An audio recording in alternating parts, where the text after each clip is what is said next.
Hey, everybody, it's me, John Ward, and I am back with a 4th of July special video, and I am here with OGP. How are you, OGP? I am doing very well, thank you. I'm excited to be here to talk 4th of July movies with you. I put on my 4th of July shirt for Oh, 2025, and nice. I recently bought this for this year. I have one other shirt that's just like this, that is from 2002, which was my son's first birthday, and now I have my son's first 4th of July as he's in the Navy now.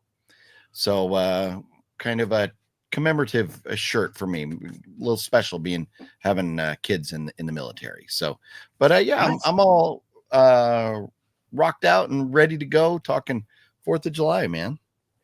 Well, now you were telling me that like these types of holidays are very important to you. My day for 4th of July is I order a pizza, I watch 4th of July type of movies, um, get some soda. That's my type of 4th of July. Where I used to live in Vegas, I would look outside my window and see the fireworks. What is a, because you seem to be much more patriotic than I am. What is your 4th of July day like? So it's kind of evolved, but in the past, and what our preferred 4th of July is, because with the kids growing up and moving out, it's been different. But the one of my, like, for several years, we went to down in San Diego. There's a community in San Diego called Poway, and there's a park there called Old Poway Park where they have a large 4th of July celebration with music and food and vendors, all kinds of things. But this is in a old Western, like kind of like old buildings from the 1800s, and they have an old train from the 1800s. You can go on train rides around the park, a full like steam locomotive and stuff. So it's a lot of fun, and everybody's dressed in red, white, and blue, and all that. It's like something out of a TV show or a movie. And then after that, we would drive from Poway down to San Diego Bay and sit on the beach on Coronado Island, looking back towards San Diego, and watch what they call the Big Bay Boom, which is it's the largest fireworks celebration east of the Mississippi. There's only two other places in the country that do bigger fireworks: Washington, D.C. and New York City. Other than that, San Diego is the third largest. And so we sit there and watch the fireworks there, and they are absolutely amazing. A very funny story, if anybody remembers, it made national news about 10 years ago or so at the San Diego fireworks. 9 o'clock hit. That's when the fireworks start. And then all of a sudden, all the fireworks went off and exploded at once. Oh, And so what was supposed to be a oops. 25-minute fireworks show lasted less than 30 seconds. And so we were Uh, we were all sitting there going, "Wow, this is a great start. This is going to be an amazing show." And then nothing. Something screwed up with their computer, and it launched all the fireworks at the same time. And that was a bummer of a 4th of July. But luckily, right there on San Diego Bay, we could also see the fireworks from SeaWorld, or the fireworks from Pacific Beach, and the fireworks from even Del Mar Fairgrounds, which is a massive county fair. So, I mean, we were still able to see fireworks. They were just further away, but we still had a great time. We barbecue, and then later on keep the coals hot and do s'mores, and the kids get to go play in the water at the beach and everything. And we're sitting there on the sand in our lawn chairs. It's great. And we're looking across the bay at an aircraft carrier from the United States Navy, and then a whole bunch of other Navy ships, because San Diego Bay is all military. So it's a very patriotic, cool place. And we've done that now like 18 years in a row. Oh, wow. Okay. Yeah. What about like a barbecue or anything? Do you do that? Oh no, we barbecue there at the beach. We take our Oh, barbecue at the down there beach. with us. Yeah, like on the sand. We set up. We get one of them little hibachis, and we're not doing steaks or nothing complicated, but burgers, dogs, sausages, chicken, whatever, stuff like that. And then corn. My wife will pre-wrap little corn on the cob at home, and then so you just throw them on the grill and cook them in foil, and then pull those off. And so we'll have like, burgers, dogs, barbecued corn, and then usually we heat up like a pot of baked beans or something else along with it, and then chips and other snacks throughout the day, and then s'mores, then fireworks, then head on home. It's an amazing day. Yeah, no, we really love it. We get all dressed up for it, and get little glow sticks and stuff for the kids, and have a great time. Awesome. Yeah, that sounds great. It sounds a lot more fun than what I do. Well, it's fun for me, I guess. It's being solo. I can hang out with the cats, so Yeah. I think the one year when all the fireworks went off at once is the year, because Fluffy Gamer only joined us once, and I think that was the year. So the one year he went down to see the fireworks with us, they all blew up at the same time. It's so because he was there. He's right. The jinx. Yes, he is the jinx. Yes. So yeah, I've been doing my thing for a long time. If I'm single, that's just what I do. Sleep in, watch movies, get the pizza. Maybe get some wings with it, get the soda, and just spend the day watching. They could be horror, sci-fi, whatever it is, just movies. And then, like I said, back at the old apartment, I was right next to the strip, so I could watch all the fireworks go off and then go back inside. But I'm too far away from that now. But I'm happy with what I do. So it sounds like both of us enjoy, our own 4th of July's in our own way. Well, you ought to look, because there are other areas in Vegas where they launch fireworks. You may have a fireworks display close to you, especially with that big old park. A lot of times they launch them from parks. You might be able to look out your front door and see fireworks. You never know. That would be nice. Yeah. So you just Google or look on the usually like NBC or CBS, one of those websites for your local news, like the NBC station for Las Vegas. They'll usually have a list of all the different viewing places to see fireworks in town. So I'd recommend something like that. For me, even if I was flying solo, and like Darcy and the kids weren't around, I would probably still go somewhere to celebrate 4th of July. And it's part of me being from a massive military family. So many people in the military, including myself. And so the patriotism blood like runs deep. So but to each their own. I mean, the beauty of the 4th of July is that some folks did a thing 250 years ago so that you have the right to sit there and watch those movies and enjoy your day off. And that's a beautiful thing. So you celebrate it however you want to celebrate it. That is the American way. So that's awesome. Yeah. And you can go to a beach. So, and not worry about the Russians invading or something. So, I've seen Invasion USA. I know these things. Yeah, so, do you find horror movies and science fiction movies that take place, being a, military guy, a patriot guy, do you find any of that stuff to be a little offensive, or, should it be more military-esque, kind of type of thing? I mean, does any of that bother you at all? Movies are movies. You can, like, there's people out there that go, I don't want to watch a horror movie where kids get killed. It's a movie. It's a movie. It's not propaganda. It's not the 11 o'clock news. It's whatever, it's none of those things.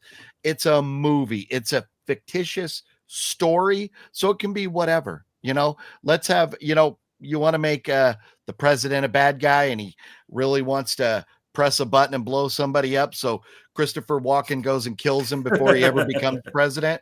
You can do that. I don't care, because it's a movie. There are things about movies that can frustrate me at times, but I don't care typically about the subject. Like people, I don't want to watch a movie where girls get raped. And that happens a lot, man. That happens a lot in movies. And if you start going like, I don't want to see this, or I don't want to see that, it really narrows the field. It's just art. It's a story. It's not real. So no, none of that bothers me. In fact, I love collecting movies from holidays. So a good Christmas horror movie, Thanksgiving, Easter, Valentine's Day, you name it. So 4th of July, it's right there with them. Okay. All right. Okay. So with that being said, we can then go to our list. So to let people know what's going on. So like the title says, it says, 4th of July horrors and sci-fi flicks. 4th of July horror and sci-fi flicks, or 4th of July horrors and sci-fi flicks? What Well, sounds if you're better? talking about specific movies, like many movies, I would say horrors, Horrors and horrors. horrors. Okay. All right. Just want to make sure that And title sounds correct. uh, So, yeah, because because yeah, 4th of July horror and sci-fi. Well, flicks, that makes it more than one. So maybe I horror and should just sci-fi remove flicks. the, Well, yeah, if you're gonna put flicks at the end, I guess, then yeah, maybe you remove the yeah, then S. we remove the S. So, okay. So this will be called 4th of July horror and sci-fi flicks.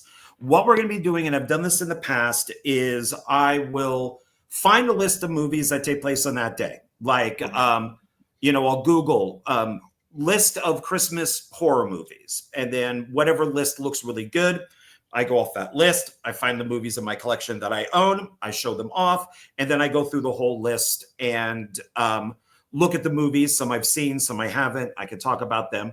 And on this occasion, I have a guest, so which would be you.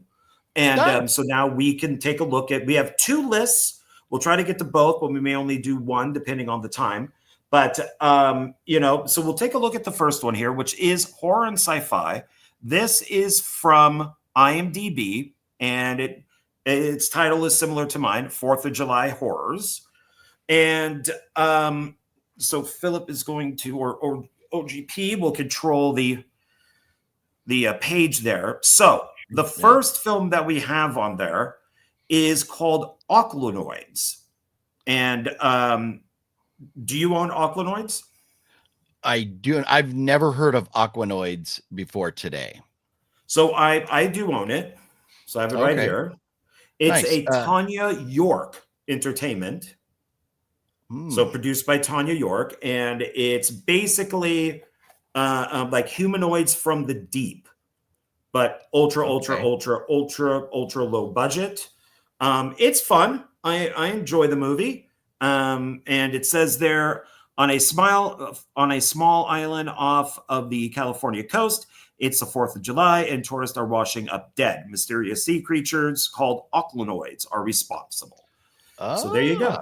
Man, Yeah. so who knows? I might be sitting at the beach on the 4th of July here, and maybe dead tourists are going to come washing up. You never Yeah. know. You Oh, could see an man. oclonoid too, maybe. Yeah. So now you own it. Have you seen that movie? I've actually seen it a couple times. This has audio commentary by the director. I enjoy it. It's ultra low budget, but I like it. It's fun, Okay. So I And that's don't think it's too bad. okay. I was just going to say the star rating on IMDb is 2.4, which is really low, but sometimes we understand that these ultra low budget movies, a lot of the critics or the people that are scoring them are comparing it to Top Gun Maverick. And you can't do that because Right. this one probably had a budget of $5,000. Top Gun Maverick had a budget of 500 million or whatever, some obscene amount of money. So you cannot compare the two. They're like a different grading scale. So 2.4, I take it with a grain of salt. Yeah. You have to look at it in I think with two factors. One, Tanya York. You can compare it to her other films. There you go. And two movies like Humanoids from the Deep, Creature from the Black Lagoon, these types of movies that would be part of this. So Okay. if you like low budget, kind of like a ripoff of a ripoff type of thing, then you would probably enjoy this one. Rip off of nice. Okay. So then number 2 here is that, or were we ready to move on? I'm sorry. Yeah. Okay. Attack of the Taddy Boggle. What the heck is that? Have you heard of this before? No idea. I do not own it, and I have no idea what this is. Okay. Well, it says a masked stranger attacks a group of friends at a cabin in remote Wisconsin. Director Peter Marcy. You ever heard of him? No, I don't know. No, I'm guessing it's supposed to take place Either. on the 4th of July or around the 4th of July.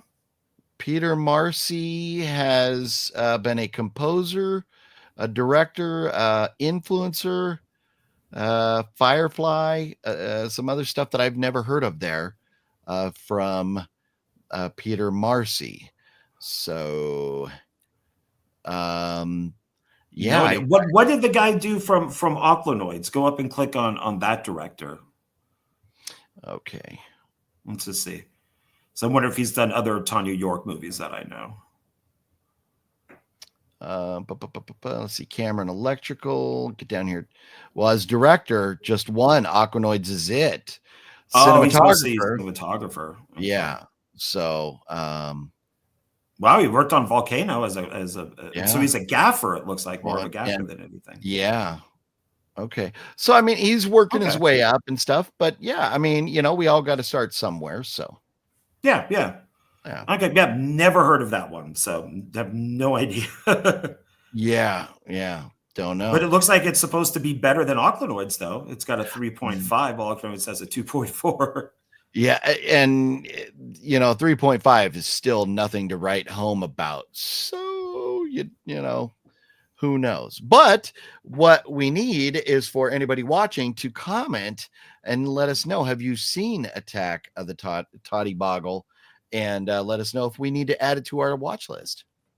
Yeah, that is true. Okay, so if we're ready to move on, number 3 there is Blowout, which is a Brian De Palma film that stars John Travolta, Nancy Allen, and Sir, I like to call him Sir, John Lithgow, who has played some of the most friendly characters and some of the most terrifying characters on top of that. So he is a man who can do multiple things. So I should have pulled down my John Lithgow autograph for this, but it's way up high. I don't mean to brag, but there it is. Yeah, Criterion. I should own it. Yeah, I need to. It's a great movie. So good. And somebody sent me this. I don't remember if it was Gail or somebody, but somebody sent me this. Nice. It may have been may have been Supervillain Pete, may have been somebody else. I'm not sure, but Criterion always does a great job with things. And I had never seen the movie before getting it, and I watched it and absolutely loved it. You know, Criterion always has these like books and stuff with it, reversible artwork. Nice. And yeah, I am very happy to have this. And it is definitely a movie that is worth watching over and over again. You can see 7.4 is the scale there. And this is really made in like John Travolta's heyday. I think John Lithgow might have been still on the rise, because we really got to know John Lithgow in, you know, as the 80s went on with Harry and the Hendersons and different things. But John Travolta, we know, I mean, and maybe I'm forgetting things with John Lithgow, but John Travolta, you know, from, you know, the Saturday Night Fever stuff in Greece was already established, I think, by the time this came out. Yeah, and he's very good in it. As it reads, a movie sound recordist accidentally records the evidence that proves that a car accident was actually murder, and consequently finds himself in danger. So this is kind of a remake of that foreign film called Blow Up, where the photographer takes a picture and he sees a body, and he blows the picture gets bigger and bigger to see this body, and then of course people try to kill him because he took this photograph. And this is really good. This is De Palma when he was really being Alfred Hitchcock. I mean, that's because he was a protege of Hitchcock. And it's a great movie. So if people haven't seen it, I highly recommend it. So Nancy 100%. Allen is gorgeous in this film too. Oh yeah. Yeah. I personally believe, if anybody gets that reference, I personally believe 7.4 is low. I think that's a low score. I I would agree. personally would rate this more like on what we rate, like typically on a 1 to 5 stars. This gets like 4.5 stars from me, which I would would be a agree. 9. So, Yeah, I would agree. so are we ready to move on? Yeah, let's check out number 4. Okay. Oh, here you go. Cape Another Fear. classic, which I don't own. And I hate to say it because after looking at the list, I was like, oh man, there's some movies on here that I should own that I don't. So that's why I keep a book. I have a list. Yeah, it's one that I should own too. This is a remake. The film is done in the 50s. Great film in the 50s. This pretty much follows it almost shot for shot type of thing. Really good cast in it. Martin Scorsese. It's funny. Its rating here is 7.3. So it's just not. It's just like that one little point less than what Blowout is. Yeah. So, but it's an excellent film. So. Yeah, no, it is. Both of the movies are great. And I mean, you're talking Martin Scorsese or Scorsese, however you're pronouncing it. Yeah, people do it both ways. Bobby De Niro, Nick Nolte, Jessica Lange. I mean, another phenomenal cast. So you really can't go wrong. Maybe not every movie, as good as they may be, are for everybody. You may have somebody that's just like, I don't care for it or whatever. But as far as a work of art, Cape Fear is great. Yeah, and it's a remake of the 1962 film where Gregory Peck plays the Nick Nolte role, and then Robert Mitchum plays the Robert De Niro role. And the soundtrack is very much the same. I believe Danny Elfman does the remake. Or no, Danny Elfman doesn't do the remake. But the soundtracks are very similar. They're by two different people, but they're very similar. But it's we got Joe Don Baker too, and Gregory Peck and Juliette Lewis. I mean, what a phenomenal cast here. So Fred Thompson, man. So yeah, gosh, there's a lot of times that you think of a movie and you think of like, for example, just pulling Casino off the top of my head. I think of Robert De Niro. I think of Joe Pesci. I think of, I forget his name, but he played Phil Leotardo in The Sopranos. But I mean, I think of certain guys. But then when you go back and look at the full cast, it's like, wow, we were actually treated to something really special here. But I mean, Martin Scorsese, he is not one to really ever have a bad cast. His movies are usually stacked. Yeah. Okay. Oh, well, and what it reads there is a convicted rapist released from prison after serving a 14-year sentence stalks the family of the lawyer who originally defended him. So yeah, like feeling like they didn't do the job they should have to keep him out of jail. Right. Number 5. Nope. Never heard of it. Yeah. And now this says episode culture shock. So, it's an hour and 31 minutes, TVMA. So I think this is one of those movies. There's one out there. It may just be called Elevator. Something, but it takes place in an elevator, but it's like a movie that's part of a series. So it's kind of like a TV movie. So I'm gathering that this is something like that because it says TV episode, but it's an hour and 31 minutes. So it's like a feature length film, but part of this, culture shock program. So, but Into the Dark, I think never heard of it. Into the Dark is maybe the series, and then the episode is Culture Shark. So, but yeah, I've never heard of it. Okay, yeah, my bad. I had that back. Yeah, I think Barbara Crampton's in it, so we know her. I just saw that. Yeah, a young Mexican woman in pursuit of the American dream crosses illegally into the United States, only to find herself in an American nightmare. Well, this is kind of topical right now, kind of relevant. That's interesting. Let's see. Maybe can I click on it and episode? Let's click on the actual episode and see what else we got here. So this is 2019, and so this is not that old. TVMA. So let's see if we recognize any other face. Well, there's Barbara Crampton right there. Totally can't miss her, Blondie. Richard Cabral. He looks kind of familiar with his weird looking face, but I couldn't place him. Creed Bratton from The Office. That's Creed. Oh, is that Creed? Oh, yeah. That does. Yeah. It's okay. Creed, and The Office. His real name is Creed. It's Creed. Yeah. So there you go. I mean, they obviously must have had some type of budget for this.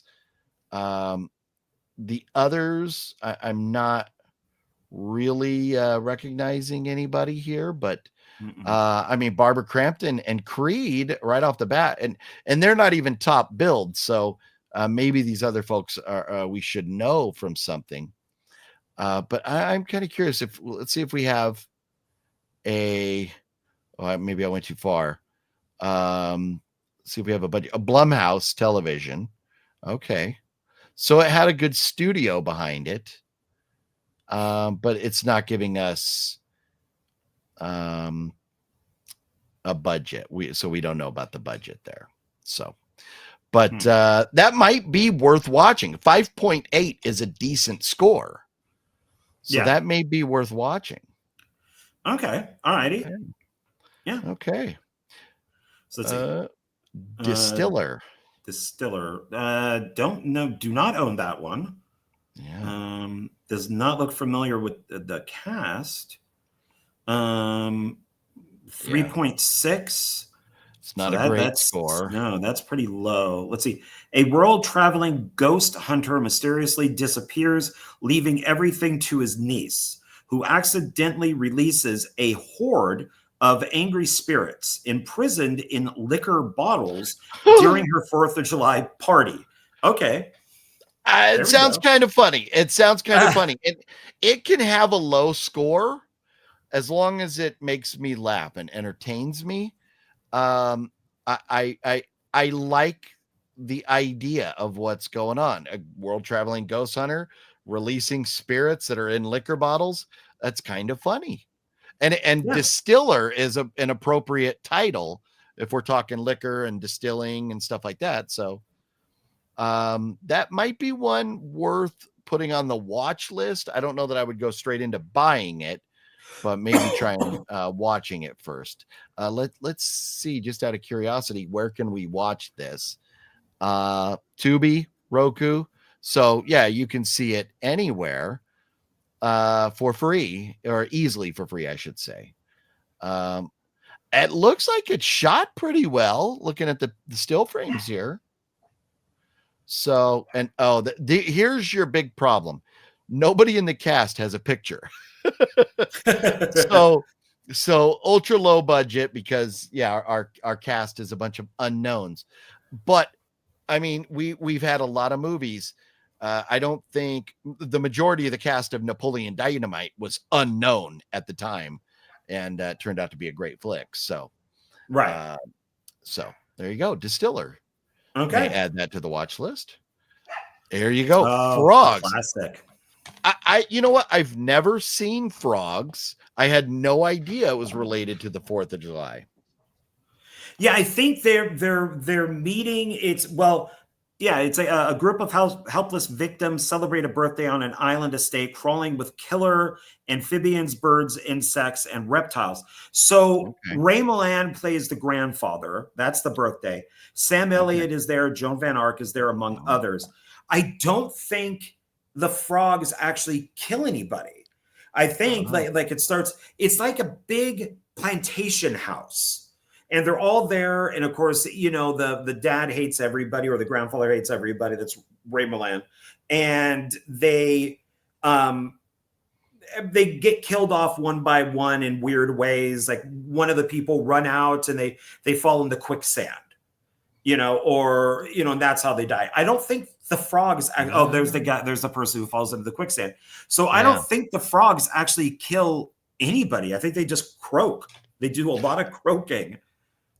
That's a pretty mean looking frog right there, though. Look at those eyeballs. Yeah, that face is pretty bad. You know, I after looking at the pictures, it does seem a little more familiar. Like maybe I saw this as a kid. Oh, it was You on know, like TV way back all in the the time. 80s. Yeah.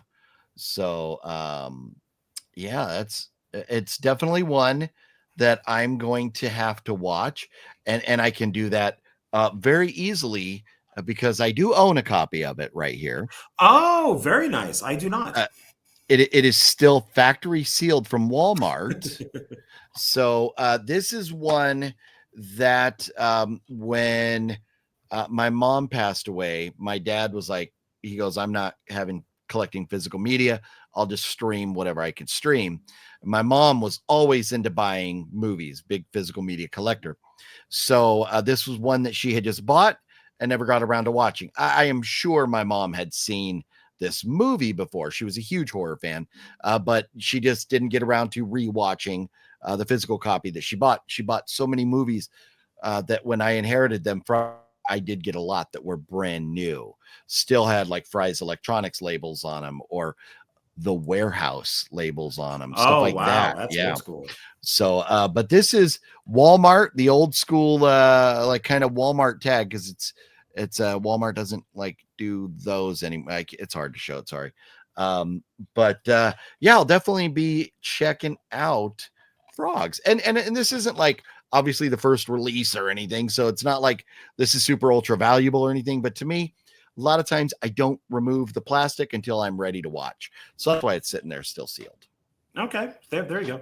And but so Frogs has a 4.4, Distiller has a 3.6, but Yeah. that movie before it has the Oh 5.8. yeah, 5.8. So Culture Shock is better than Frogs, but Frogs is better than Distiller.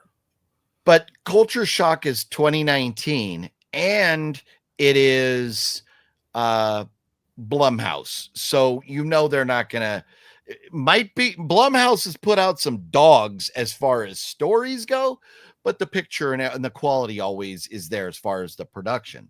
So I think the big question with Culture Shock is how is the story going to be? We know the production value is going to be there, where a movie like Distiller is a lower budget. So the production value is going to be the question. And we're hoping it's a good story. Frogs, we just don't have in 1972 the ability to make a great special effects movie back then because everything is practical.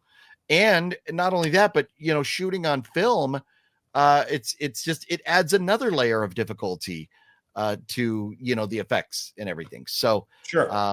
you know, so that's you know, I hope the reason the score is low is because we have a bunch of snobby millennials grading things now that don't like the old you know bad effects or something. So but I'm definitely excited to check it out.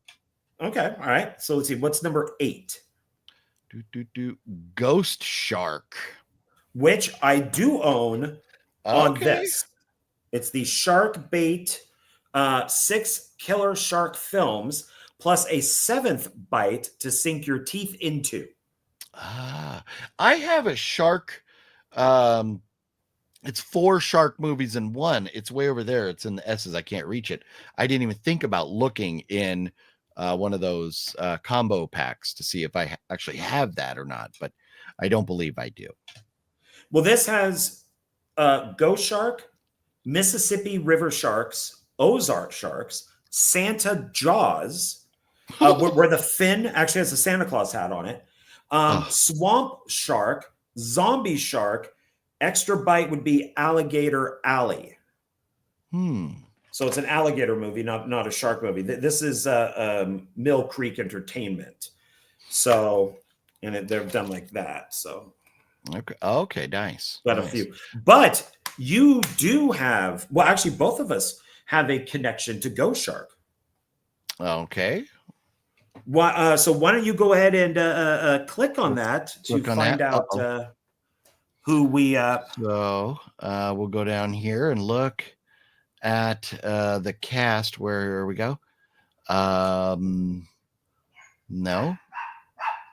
No. No. No.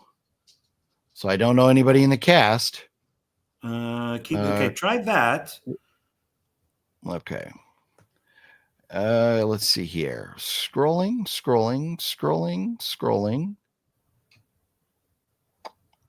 There Oh, he is. how about that?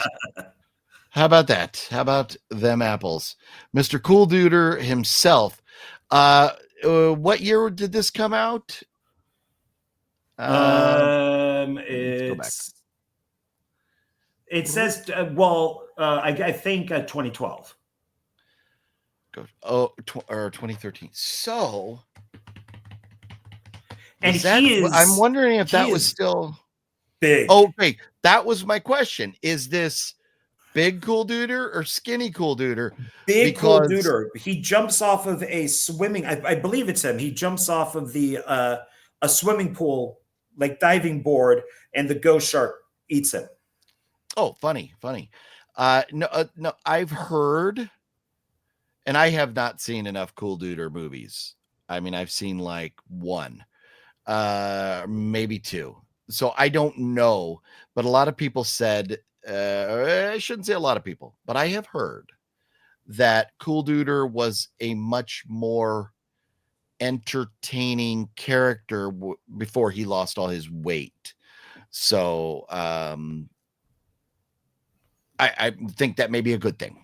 I don't know, but I think him being pre-weight loss. He was much more of an individual because of his size, and so you kind of hired him for his size, and people knew who he was. But then once he lost all the weight, I think he became pretty much like everybody else. So then you would have to hire him more on being Cool Duder, or maybe his acting or that type of thing, instead of just, oh, we need to get the big guy that has that YouTube channel. Yeah. And fair enough. Talking about Friends and stuff, Michael Ray Bauer, he was cast a lot because of the way he looks, because he's like a bigger guy and stuff, and so that is a real thing. But anyways, I don't want to sit here and dwell on Cool Duder all night, but I hope he's doing well and stuff. He's out there making movies now on his own, like directing, so good for him. He's doing his thing. And I really liked Ghost Shark, so I think it deserves more than a 3.3. Okay. Well, so it's a TV movie rated TV 14. It's gonna struggle because of that.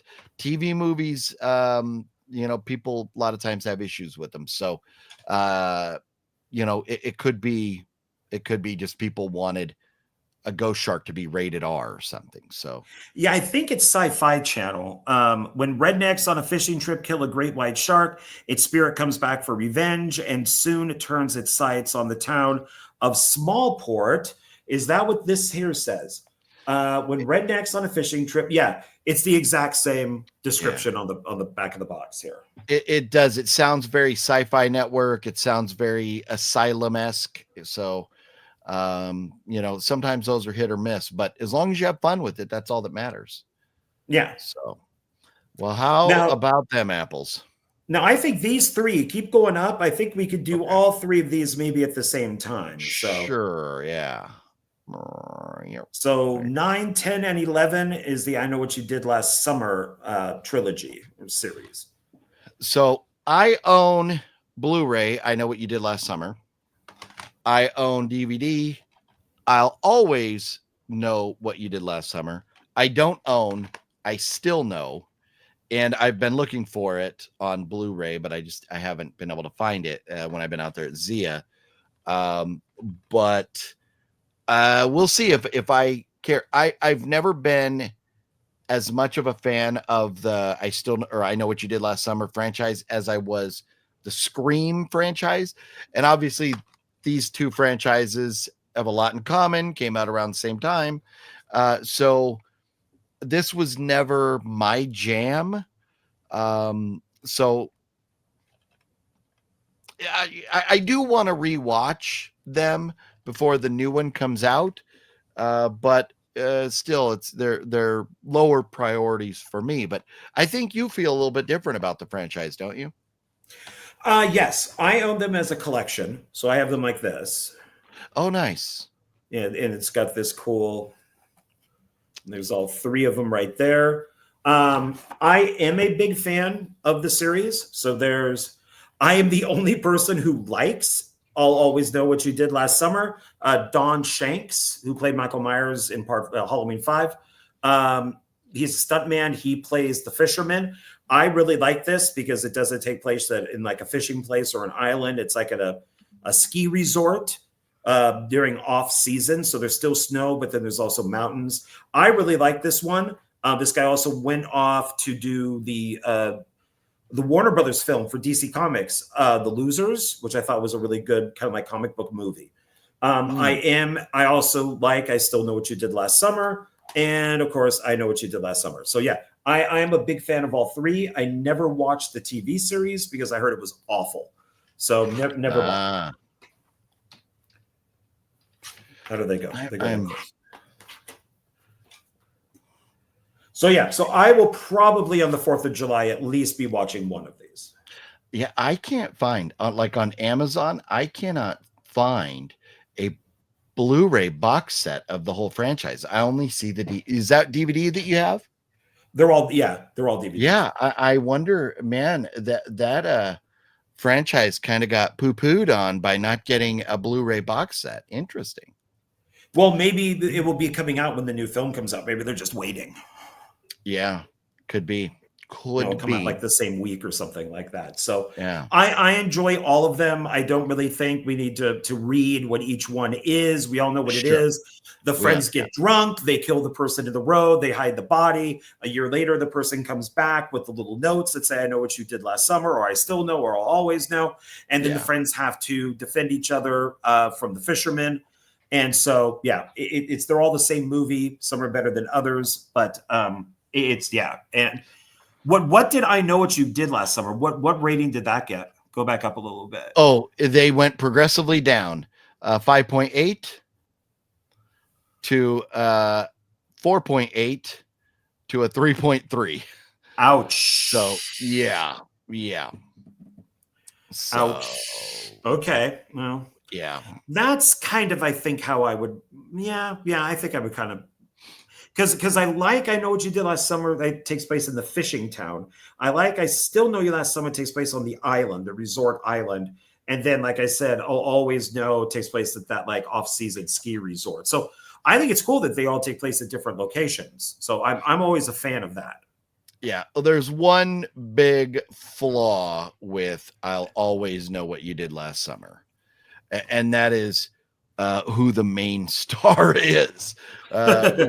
You remove Nev Campbell from Scream, people get upset. You remove Jennifer Love Huge Tits from I Know What You Did Last Summer, people get upset. So yeah, and that is what movie was that from where they call her Jennifer Love Huge? I don't know. Yeah. But it's interesting. I mean, it's each film has a decent director on it, and none of the people are in I'll Always Know, but they are referenced. So, or at least the incidents are referenced. Yeah. Yeah.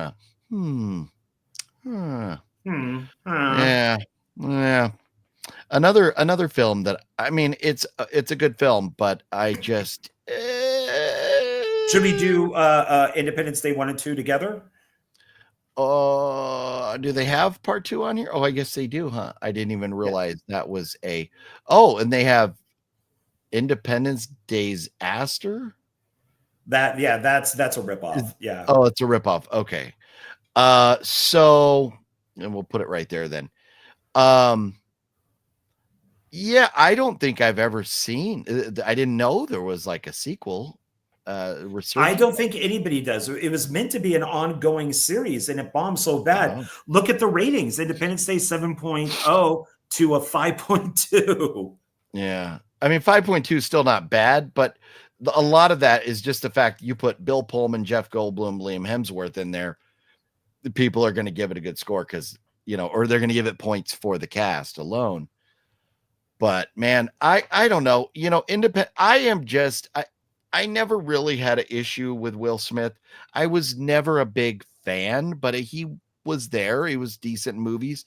If you said I'm going to make the same movie, if I'm going to make Independence Day, but we're going to pull out Will Smith and we're going to put in Denzel Washington, or we're going to put in Tom Cruise or Brad Pitt or whatever, I would pick anybody else but Will Smith. He just never has done anything for me. The goofy, you know, Fresh Prince of Bel-Air is what he is always going to be to me. Like he never can't cross that threshold that, you know, like Keanu Reeves did, going from goofy actor to serious action guy. To me, Will Smith is, because he always has to go to jokes. Everything ultimately boils down to jokes, where I think there's no movie where he's completely serious all the way through. So I don't know. I've never been a huge fan of his, so I don't own the movie. In fact, I used to own the movie, but I got rid of it. I own both. So I have this. This is a anniversary edition. It's a 2-disc. And this is the 20th anniversary edition of Independence Day. And then I also do own Independence Day Resurgence. Okay. And this is it's here's the problem. They look at the dates. You know, we're going from 1996 to 2016. And they were supposed to make a sequel right after it. They never did. And then they waited way too long. Will Smith was actually smart and said, I don't want to do this. So they kill him off. You know, they have a picture of him hanging up, kind of like Brody in Jaws the Revenge. And they kill him off screen, basically, like before the movie happened. And they have his son, an actor playing his son in the movie, not Jaden. And the problem with the sequel is, it is an alternate universe. So because the films, they take place when they happen. So like this does take place, I guess, in like 2016, but it's a very futuristic world. We have, we've colonized the moon. Because we use all this alien technology, and we've now built like spaceships, and of course, the aliens come back and try to kill us again. I don't know any other way that they could have done the sequel, which means they shouldn't do it unless they just repeat the first film. 2 years later, the aliens pop back up again. It's a different cast. They start, you know, same old thing, just different people. But I don't know if you're trying to evolve and push the story forward, what you could do that isn't this second film, and that's not necessarily a good thing. Have you ever seen the cartoon Robotech?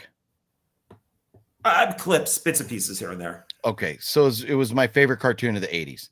So you have an alien ship that falls down onto planet Earth, and then they're like, wow, the technology on this is amazing. So they fix the ship up, and so they can fly off into outer space.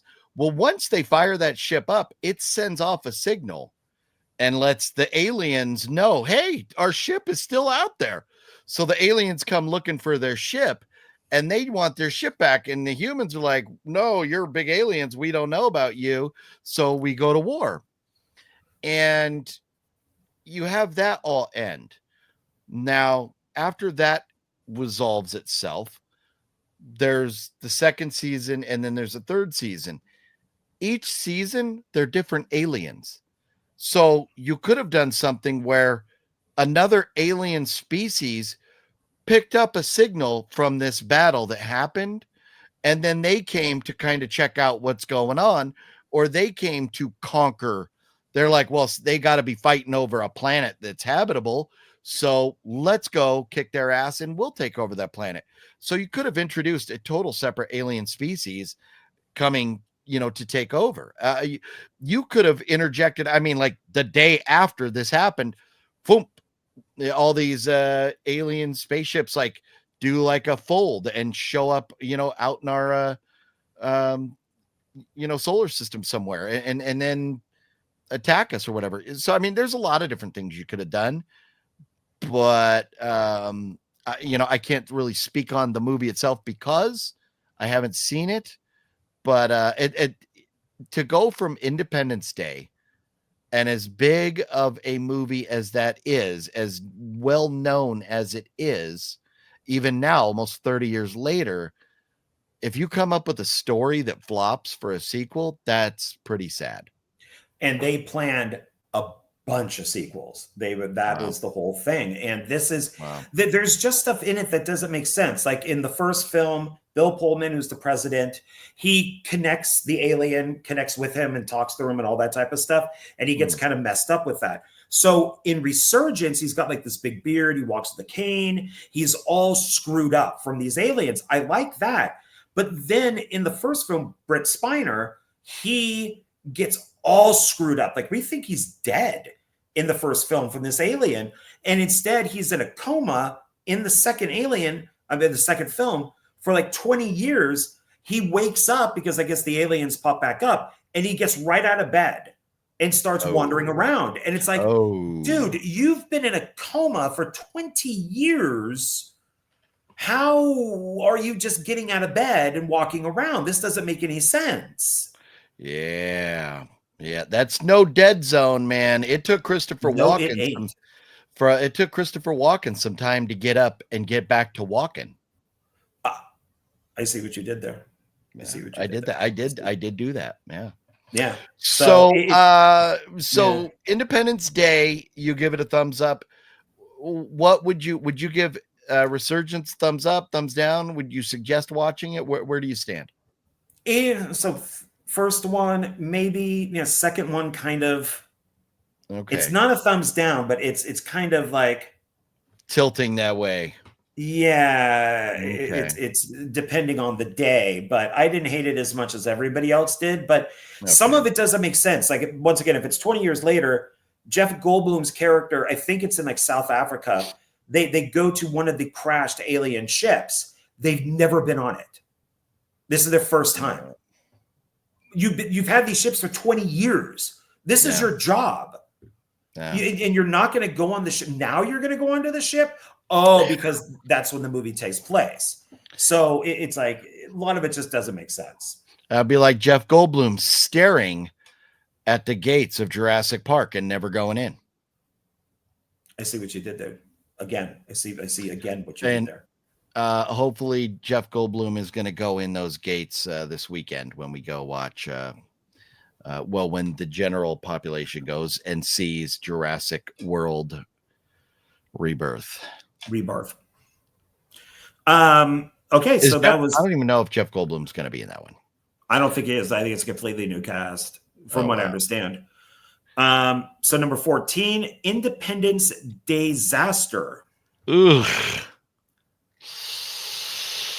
Woo. When the Earth is attacked by a hostile alien force, a small town firefighter and a rogue SETI scientist team up to activate the only technology capable of defeating the invaders.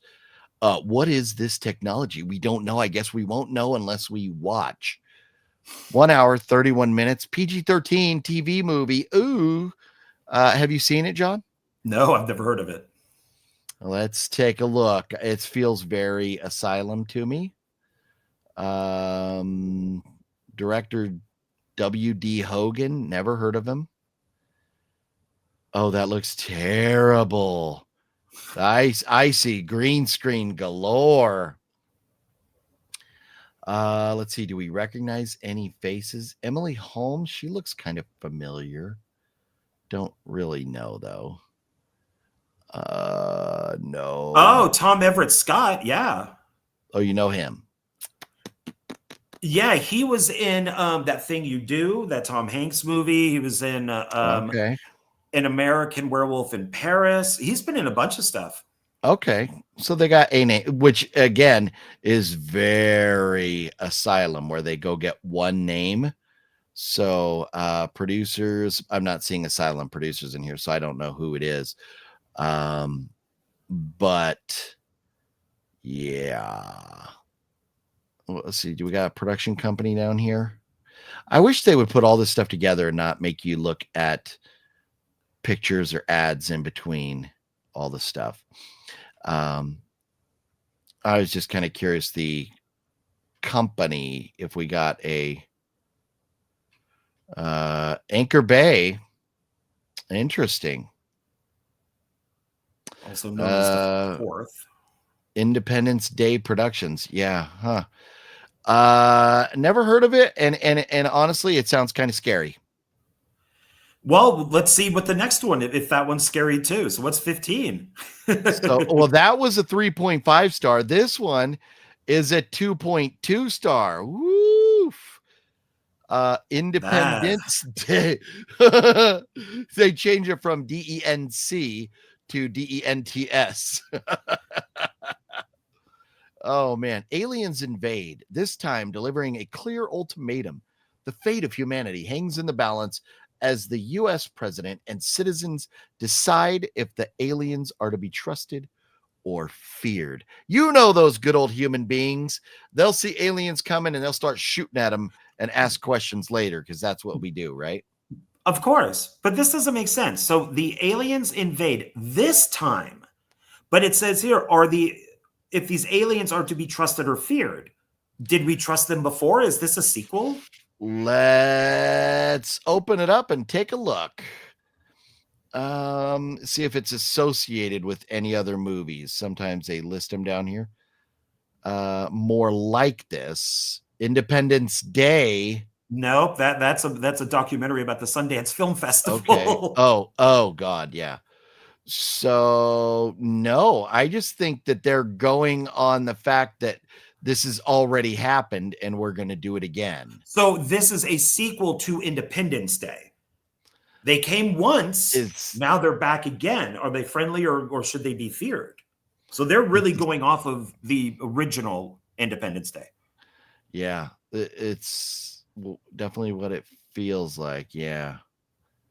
I don't know any of these actors. Yeah. None.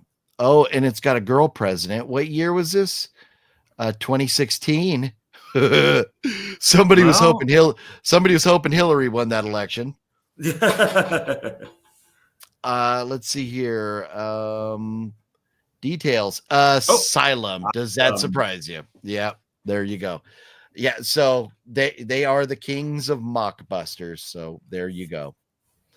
I'm very curious now to see the cast and crew, if anybody else that we may know was involved. Let's get down to crew. No, producers. David Ramawi. He is like the owner of the asylum.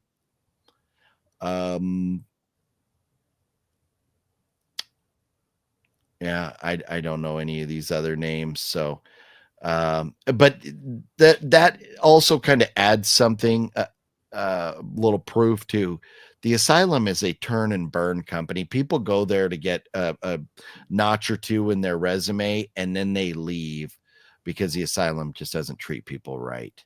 So that's enough time worrying about them. I don't know, man. For me,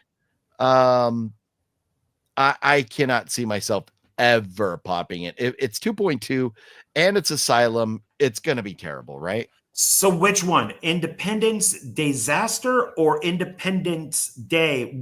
Or Independent Day? Which one would you rather watch? If you had a gun to your head, which one would you watch? Oh, Independence Disaster, because it's not asylum. Okay. Because I just know and I mean, look, 2.2. So the asylum reminds me of another filmmaker that we know. They don't care how good it is. They just want it done so they can throw it out there. The quality doesn't matter. It's just quantity over quality. And so with that in mind, hopefully W.D. Hogan put some heart and soul into it and spent more than 5 days shooting it. There you go. Okay. All right. So what's number 16? Oh, look. Well, how? Oh, okay. Like you said earlier, these are in no particular order, right? Yeah, I have no idea how they're doing this at all. Yeah, this maybe it's how they feel they correlate to the 4th of July or something. But for me, Jaws has to be the number one. Well, I mean, you could say Independence Day, but for me, Jaws has to be number one, right? Yes. It's got to be number one. And we all know Jaws 3 is a Christmas movie. So, or is it 4? No, it's 4. My bad. I've only seen And it. it is a Christmas movie. Yeah, it is a It's Christmas 100% movie. a Christmas movie. They have a parade where the town's all decorated and stuff. But yeah, Jaws, man, that's the quintessential 4th of July movie right there. But it only got an 8.1. I think that should at least be a 9. Oh, pardon. That's the highest score so far. But that, Yeah. and it's only an 8.1 because you get some twats out there that go like, I don't like it, because it was made before they were born, so they're never going to score it good. Oh, I hate people like that. So, But look at this. I, Metascore 87. So that's more like an 8.7. So I think, I mean, come on, this is Jaws we're talking about. This is one of the greatest horror movies of all time. So, and one of the greatest casts ever assembled. Oh, yeah. So even though we know what it is, when a massive killer shark unleashes chaos on a beach community off of Long Island, it's up to the local police chief, a marine biologist, and an old seafarer to hunt the beast down. There we go. There you go. I thought, wasn't Jaws like, it wasn't ever Amity Island or whatever the island. I thought it was supposed to be an island, not Long Island. No, it is Amityville. It's Amity Island. That's what I thought. Yeah. Okay.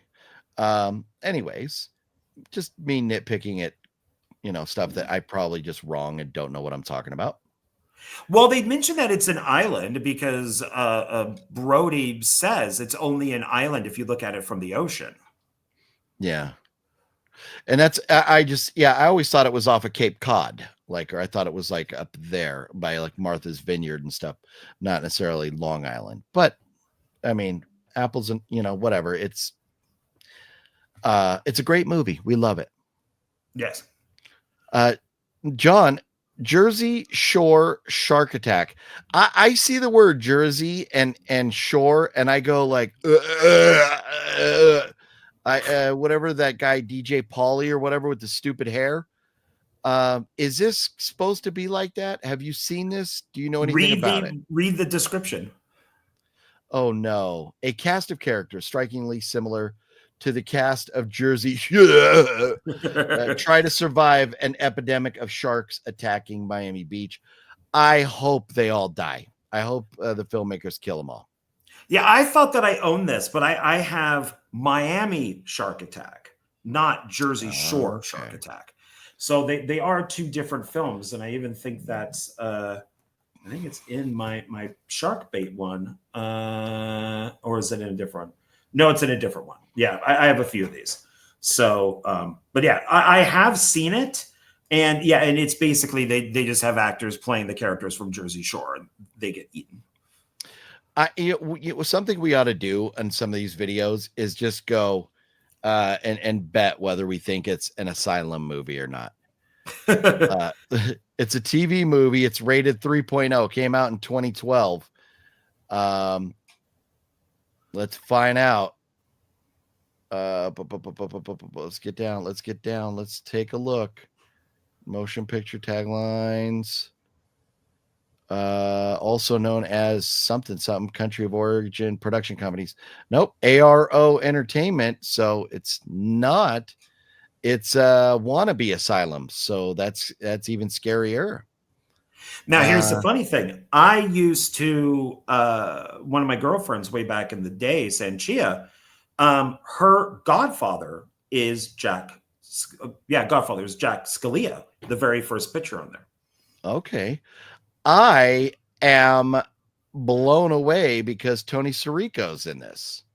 Oh, Sopranos. Yeah. Freaking Polly Walnuts. What but I mean, if it's in Miami. Oh, look, and Paul Sorvino's in this. What? Oh man. Oh, Joey Fat One's in it. As Joey Fat One. Well, it Oh also God. has go back. There's another person there too. William Atherton.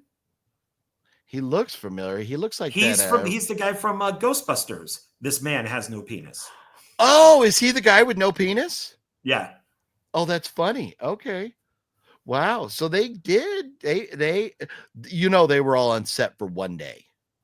They were there. They were in one day, did their scene, and got the hell out. Well, let's look at the budget. I'm curious if we have a budget on this. No, we don't get a budget. Oh well. I'm guessing this budget was probably $100,000 to $150,000, and those, like Paul Sorvino and Tony Sirico, yeah, they were probably all like a few $1,000s a day, and that was the bulk of their budget. Well, wait, go back. I think I recognize somebody else too. Hold on, go back. Okay. Go back. That guy, the Joseph Russo. Wasn't he in like some of those Sandlot movies or something like that? Why does he look familiar to me? Jersey Boys actor, previous 30 Mob Cops. Let's go back and look, maybe see all. Back. So shut up. So it's started acting 2010. No, it might be a different guy. Except if you go up, I do own one of his movies. You owe him. You know him from iCarly. Admit it. I do. I love that show. I did watch Jersey Boys, the movie. Go up. Keep going. Jersey Boys, the movie. Great movie. We love ourselves some Clint Eastwood. Well, Irishman. So The Offer. Oh no, that's a different Offer. Oh, that must be I wonder if that's the making of The Godfather. Crazy Joe Gallo. It's a TV miniseries. Yeah, that'd be the making of The Godfather. That was like on Hulu or something. Yeah. Oh, yes. Jeff Goldblum. Yes. I've not watched it. Did you watch that? I watched the first few episodes and then I stopped, but it was pretty good from what I saw. Okay. So okay. Yeah, right. I've been kind of curious, but I just haven't pulled the trigger to watch it yet or not. Jersey Shore Shark Attack. You gonna watch that? You gonna add it to the list? Find it for like $1, maybe. Yeah, I just added to all my. I have all my big monster movies are like up there, like sharks and everything else is up there. It's all up there, so we just go into that stack, that shelf. Paul Sorvino, which is very funny, because I have literally on my wall over here Paul Sorvino and Tony Sirico's autographs right on top of each other right here on my wall. And they're both in that movie, but I still don't think I could pull the trigger. I don't think that's an hour and 27 minutes of my life I will never get back. So I don't think I could do it. Now, Lloyd Kaufman killed on the 4th of July. Why do we have no picture, John? There's no picture. There's no description. It says 7.1. But that's only 14 people rated it. So that's the entire cast and production team rated it. Probably. Yeah. So it's from 2010. JD Lifshitz. Is this, and it says Lloyd Kaufman. Is this let's look at our production company, Boulder Light Pictures. Huh. So it's not Trauma, just Lloyd probably has a checkout clerk number 12. So he has like a little cameo. Got him for a day. Yeah. Yeah. Nope. We don't even get a description. We could add a plot. Should we add a plot? No, we don't need to do that. I'm not watching anything. I don't know the runtime. I don't know the plot. I don't see a picture. The only reason you would click on it would be to see Lloyd Kaufman. I'm not that big of a Lloyd Kaufman fan. And that 7.1 can't be trusted. There's a movie I watched last night that has a 9 rating on here right now, because I'm sure the whole cast and crew just gave it a 9. I gave it a 2. So, yeah. I'm not going to talk about that right now. We'll move on to number 19. Night of the Living Dead. I know of it. Yeah. I take my zombie films very seriously, so I don't know. After a girls' night out, endearingly awkward Deb wakes up in an apartment of the most attractive guy in Portland, Maine. Pretty boy Ryan only knows it was a mistake and ushers her out the door into a full-scale zombie apocalypse. Okay. So she has one night stand, goes outside, and the zombie apocalypse is going on. That doesn't Sounds sound like no, it doesn't. Sounds like it might be a horror comedy. 2015. The runtime is good. 85-minute runtime. We yeah. like that. It's got a 5.6, and that's with almost 5,000 people rating it. So that is a fair score. That's a decent score. Let's take a look at this. Don't recognize the poster or the artwork or anything, but the name Night of the Living Deb kind of sounds familiar. Yeah. Okay. I've heard of it before.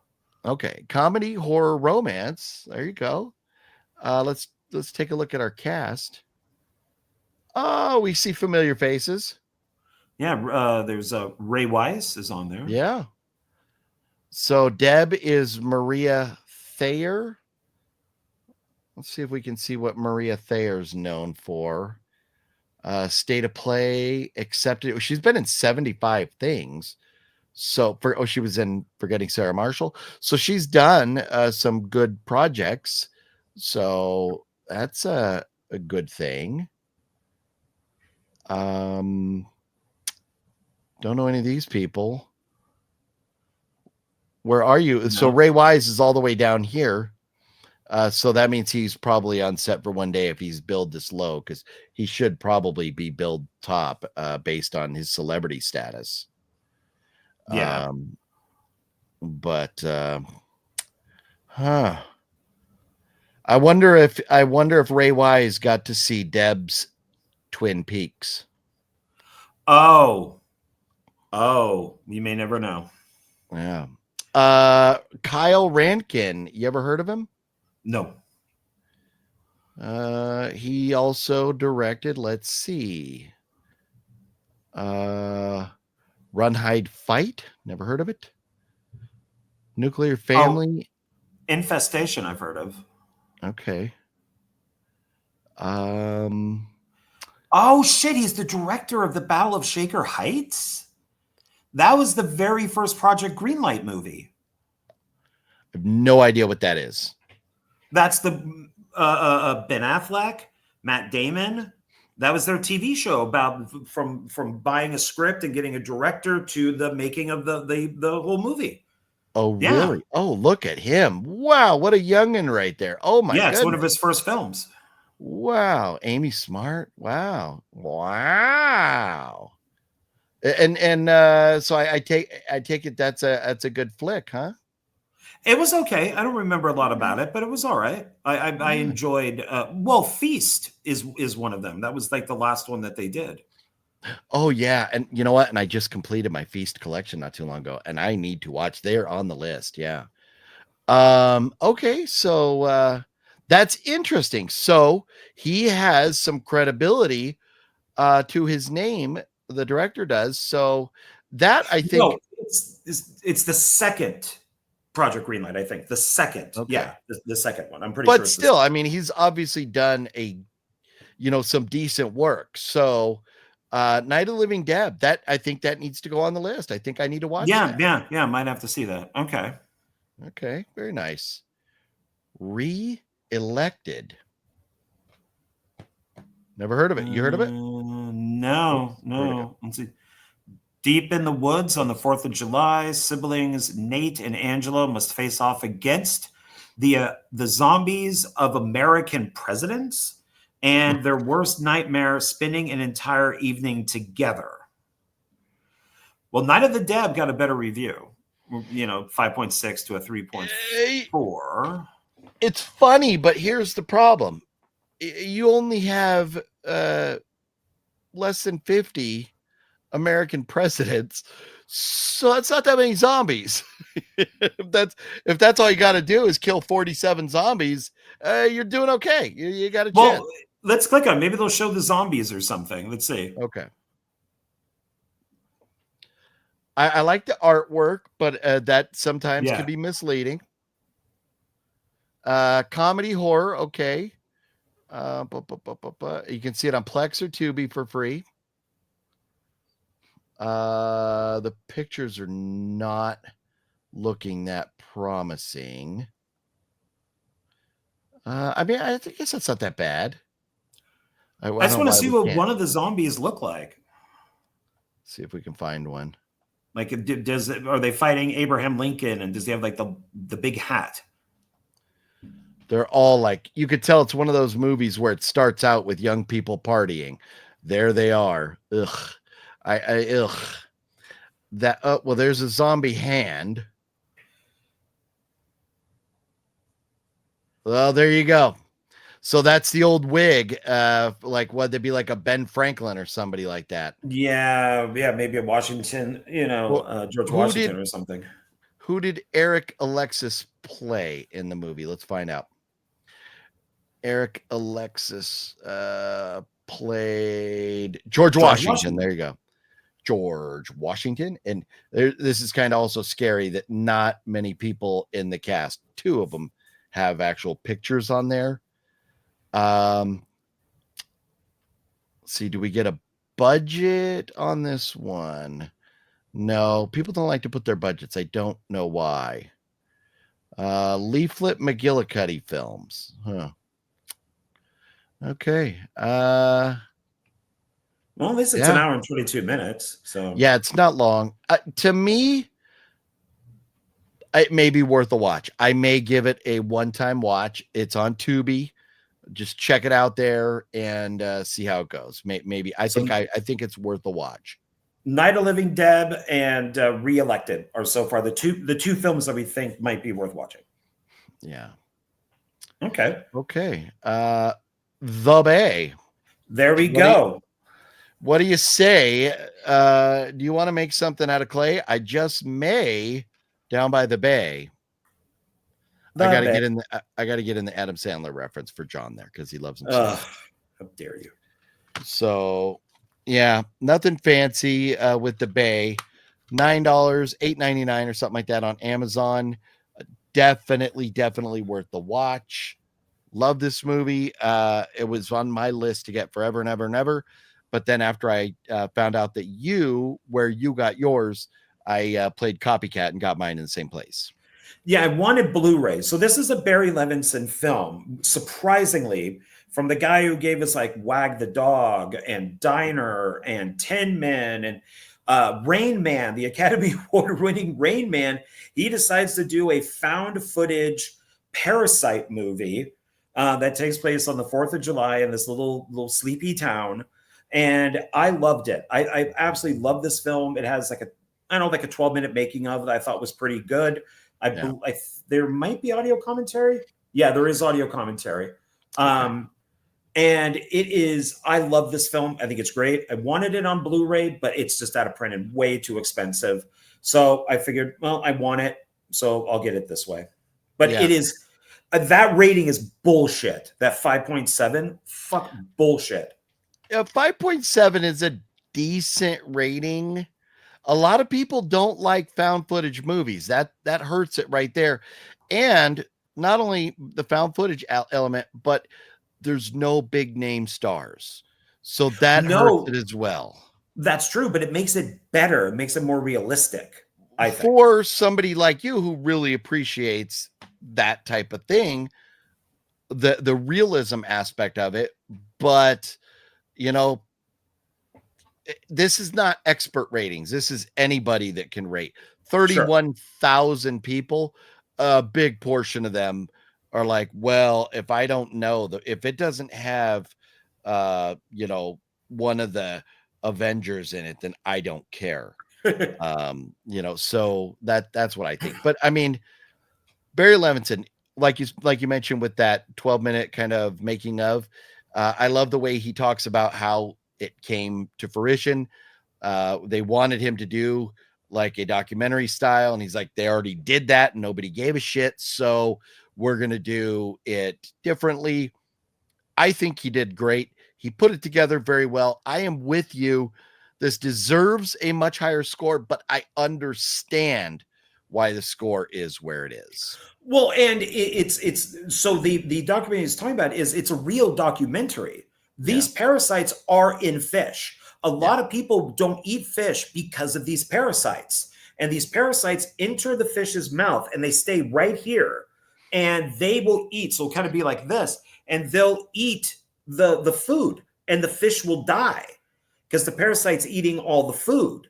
So these things, you could Google like fish parasites and they're real. So instead of him making another documentary about these parasites, he decided to make a horror film. And I think that it's quite effective because these things are real. And I was even a little worried just when people showed me pictures, long time ago about these things like, ew, could I be eating a fish and these parasites are inside this fish?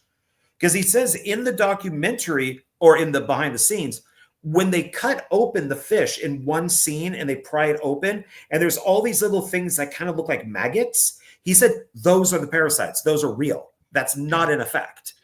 Yeah. So that's crazy. And it makes me happy I don't eat fish. Yeah, it's one of those things where if you're scared of the water because of Jaws, the bay should make you scared of eating fish. So, yep. But it was very good. Glad I own it. I would at least give that an 8.5. Yeah, for me, that's what I think I am. I think I either scored it on Letterboxd. I either gave it a 3.5 or a 4. But a 3.5 is a 7. And a 4 would be an 8. So it to me, it is much better than a 5.7. Yeah, because it's this. I don't even think the description is very good, but you don't want to give away too much. I mean, chaos breaks out in a small Maryland town after an ecological disaster occurs. Okay, I mean, it's the most. There's a lot more going on. There's a lot more going on than that. You have corruption, you have scumbaggery, douchebaggery, a lot of different things going on there. So, it deserves more. Here we go. Another one of these episodes, Into the Dark. The episode's called The Current Occupant. Into the Dark, was that the same that we saw I think earlier? So this Into the Dark, whatever that was, culture shock. That Into the Dark may be something worth watching. Maybe something worth looking into. Let's see here. Get that right there.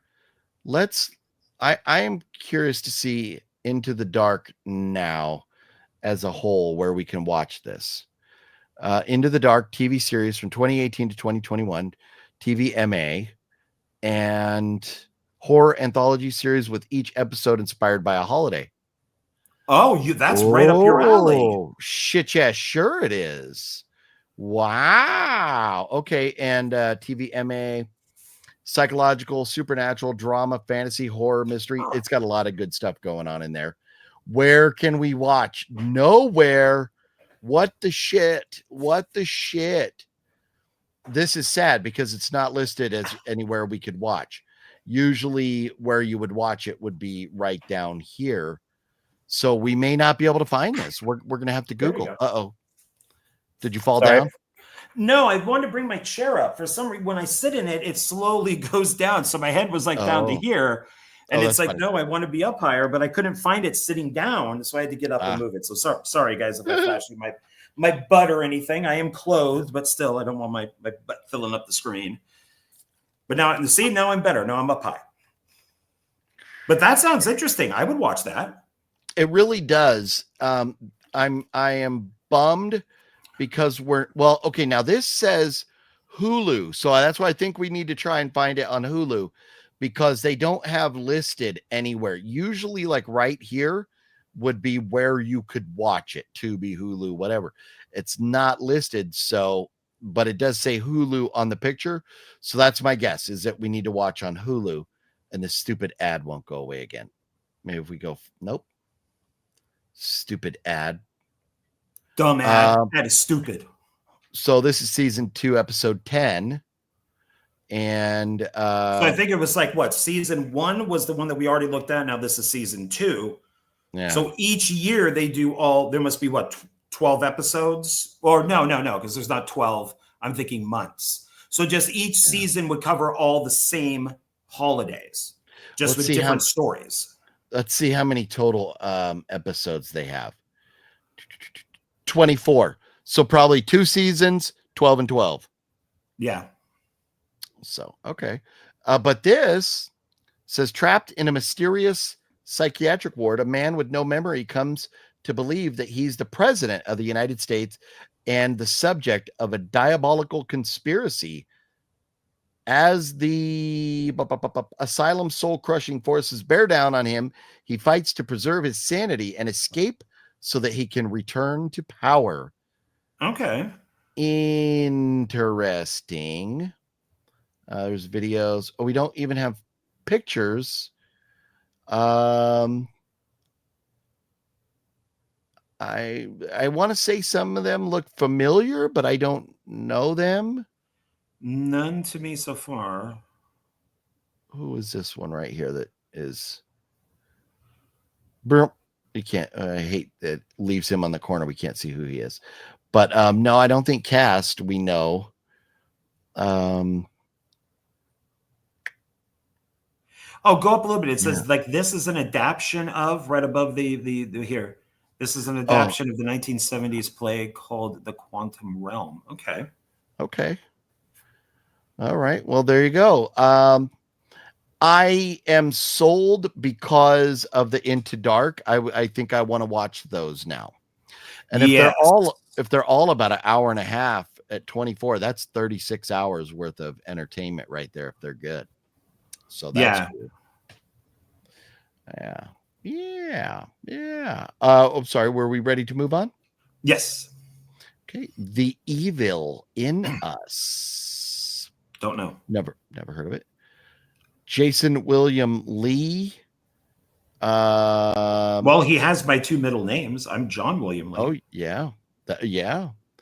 While on a 4th of July holiday, 6 best friends fall victim to the insidious plan of a mysterious organization when they are unknowingly transformed into bloodthirsty cannibals. This is the first cannibal film we've talked about. Yeah, I'm on board when it's cannibals. Yeah, okay. Yeah. 4.7 is not a terrible score. That's a little 5, you figure, is right in the middle. So it's slightly below. But like we talked about with Jaws, even being rated like 8.1, we know a 10 is like an insurmountable. You're never going to get a 10 on IMDb. So a real strong gauge is like 8. Anything 8 or above is like classic, perfect film. So a 4.7 really, I think, is a decent score. It's not terrible. And with almost 4,000 people rating it, I think that's pretty good. Okay. But I do think we should know a little bit more about it. An hour and 30 minutes. A lot of these, I'm loving the runtime. Very few of these are over like an hour and a half. So worst trip ever, it says. The artwork there looks great. His picture looks like crap, but that could be just because it's paused. So apparently you have to rent it on Prime Video. Ooh, okay. Let's well, the pictures look a little bit better. I don't know if this is gonna work. I'm gonna try something here. So at least I'll put it back in a minute, but at least so everybody can see the pictures. I don't like this. I don't want to see the cast behind the scenes pictures during on here. I want to see screen grabs from the movie. So these are all like behind the scenes pictures. And if that's the one from the movie, because it's all out of focus. they're not helping their cause with these pictures right here.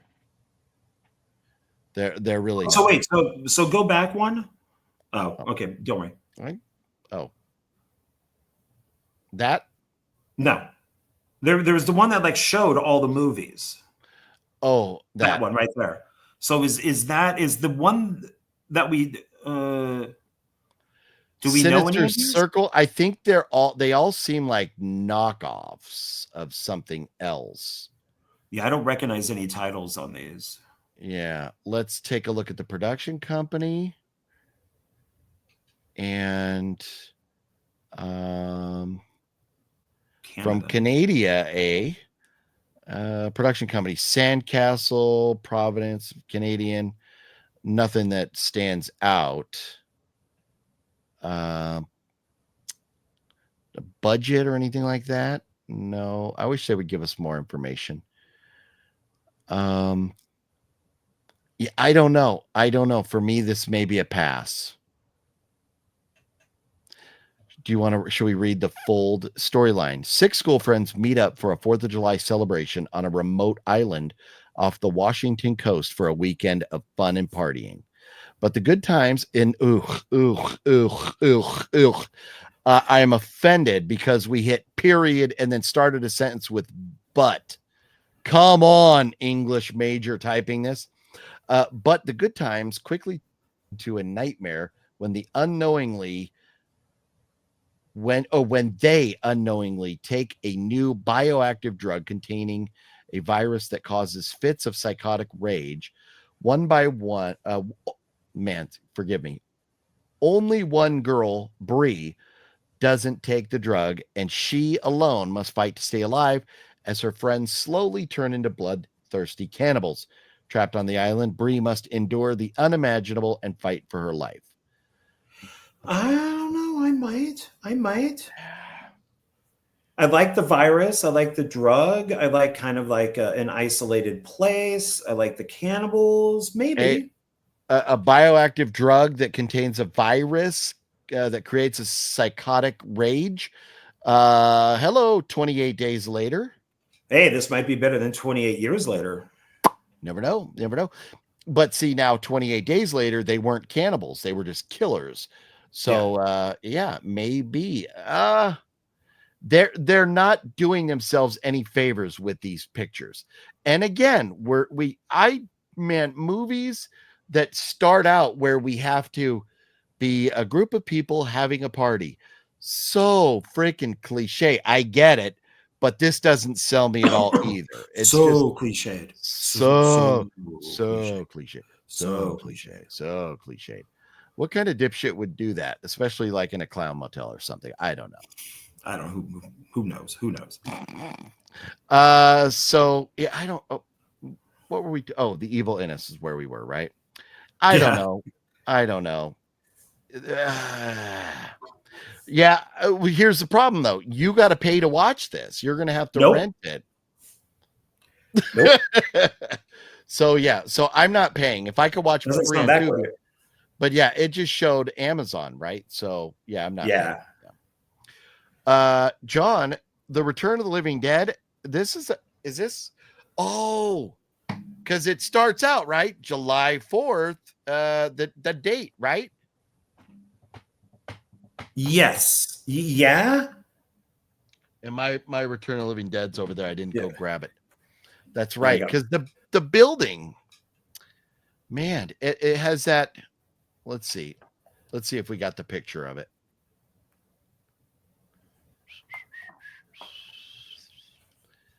I think because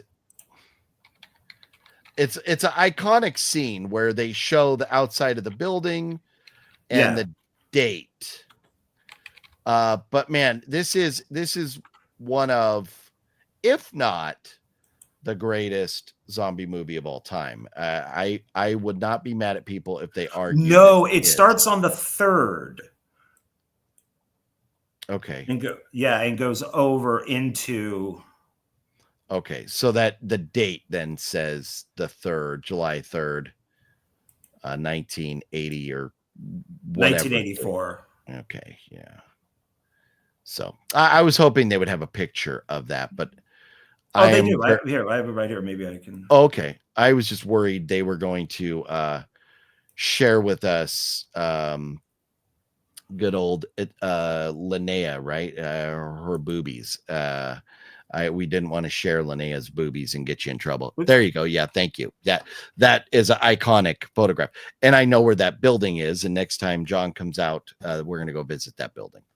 Although there's like a wall in front of it now. You can't get too close, but you could still see the top of it and everything.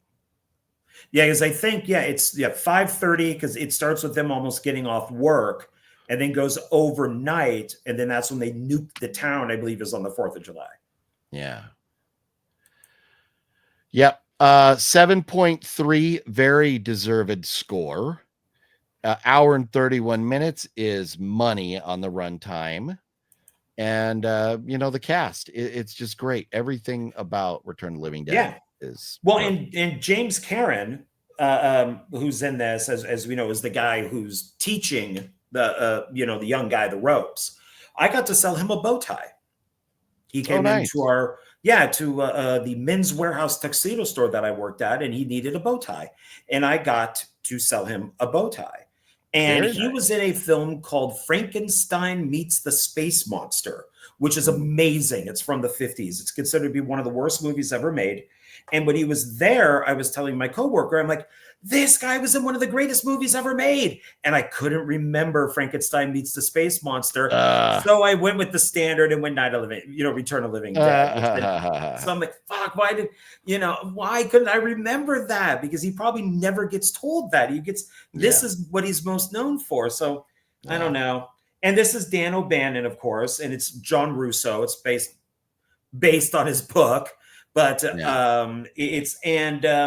this was the big fight between Romero and Russo, and because for a long time they were suing each other. None of them made money off of Night of the Living Dead because of the copyright issue.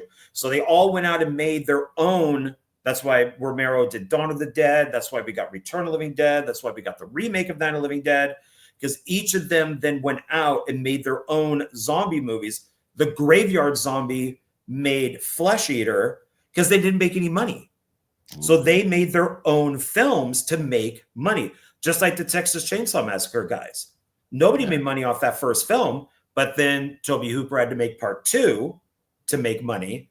And then, then it kind of, Kim Hinkle, the writer, made part 4. So it's the same type of thing. They all just went out and made their own movies. So, but it's, I don't think it's the greatest ever made, because you do have Night of the Living Dead and Dawn of the Dead. I think it is in by far the top 5 of one of the greatest zombie movies ever made. Yeah. I always have a hard time picking favorites of anything, but that's why I just say I would entertain the argument that if somebody was going to say it was their favorite or, the best. So, okay. So, Uncle Sam, have you heard of this one, John? Oh, yeah? You think you're special?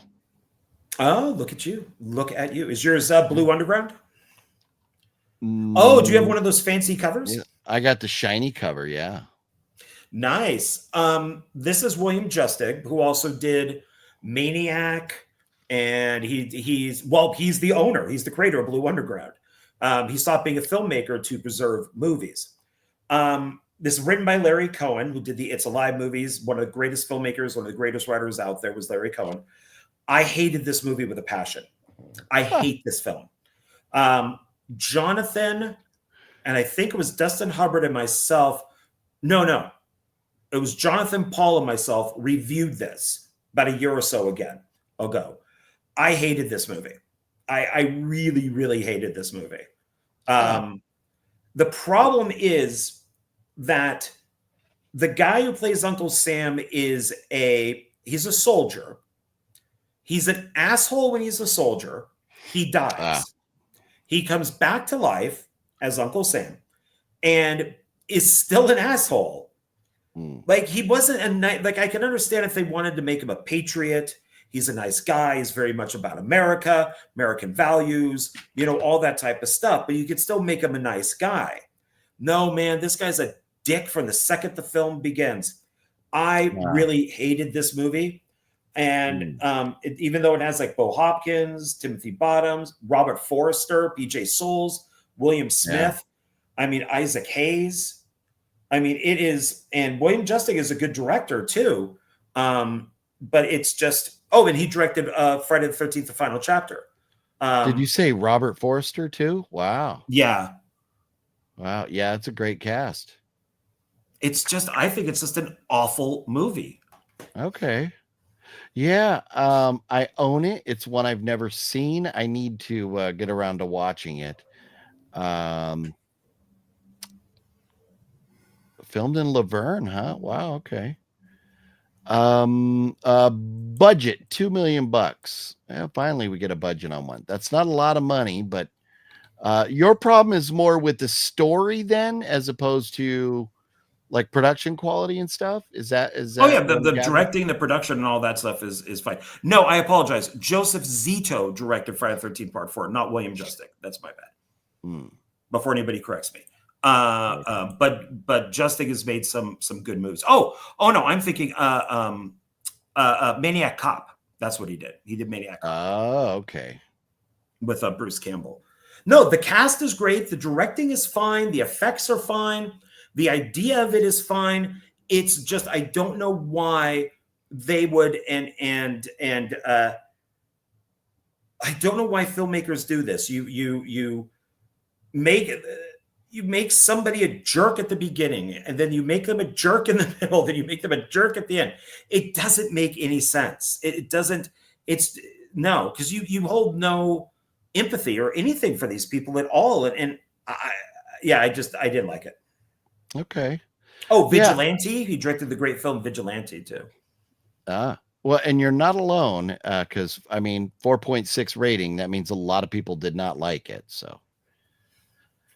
All right. Yeah. You are not alone. I'm out. That was the last I had.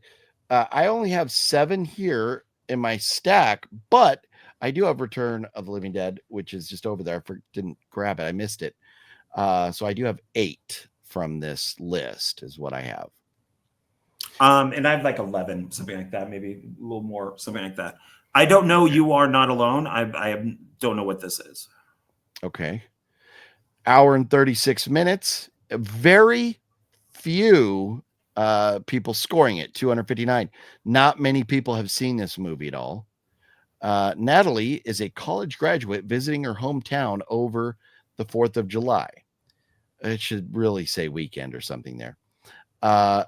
The night she arrives, she is stalked by a sociopathic killer. I'm not sold yet. The artwork there is doing nothing for me. I don't like those little cheesy masks. Horror thriller. The runtime is fine. 96 minutes. That's not too bad. Let's see.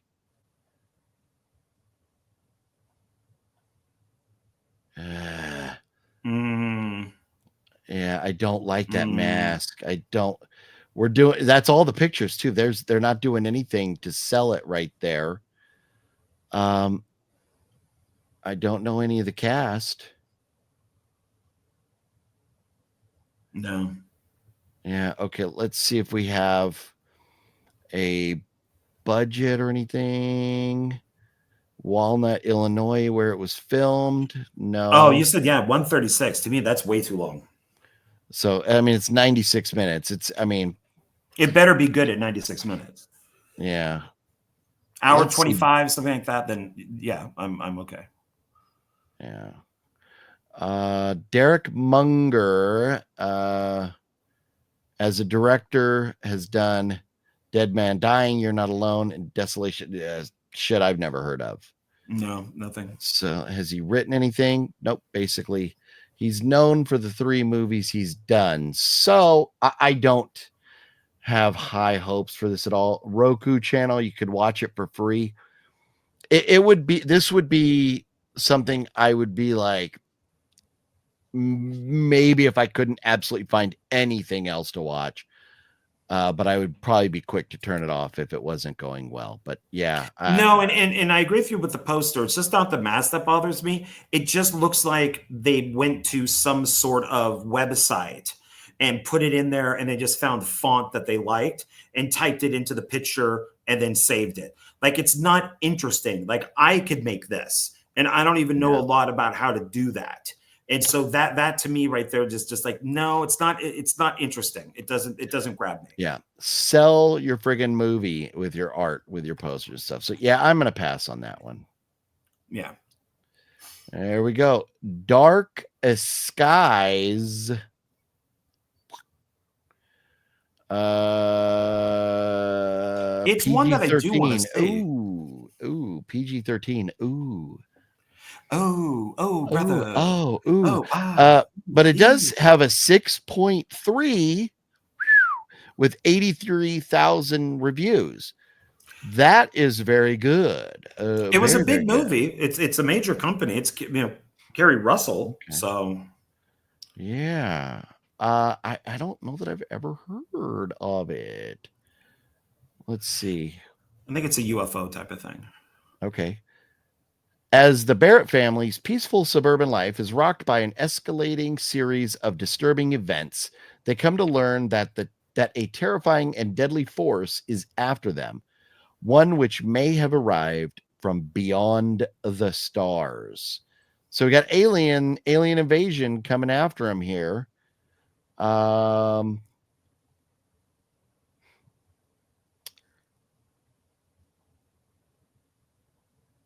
Clearly filmed on Wisteria Lane. Yeah, I love when you could tell these houses are on that studio lot that was Wisteria Lane. Scott's your favorite thing, a kid. I'm looking at the kid going, birds, kid, small cast. I thought it was all right. I thought maybe I owned it, but no, it's Intruders. The Clive Owen movie is the one that I own. Okay. I got them confused. Yeah, I would probably give it J.K. Simmons. Well, there you go. Huh. Okay. So, I mean, I think it's definitely done enough to say I need. Well, maybe this will change your mind. Let's click on the director. What else has he done? What, you're not sold on this one, but maybe something else he did will sell you.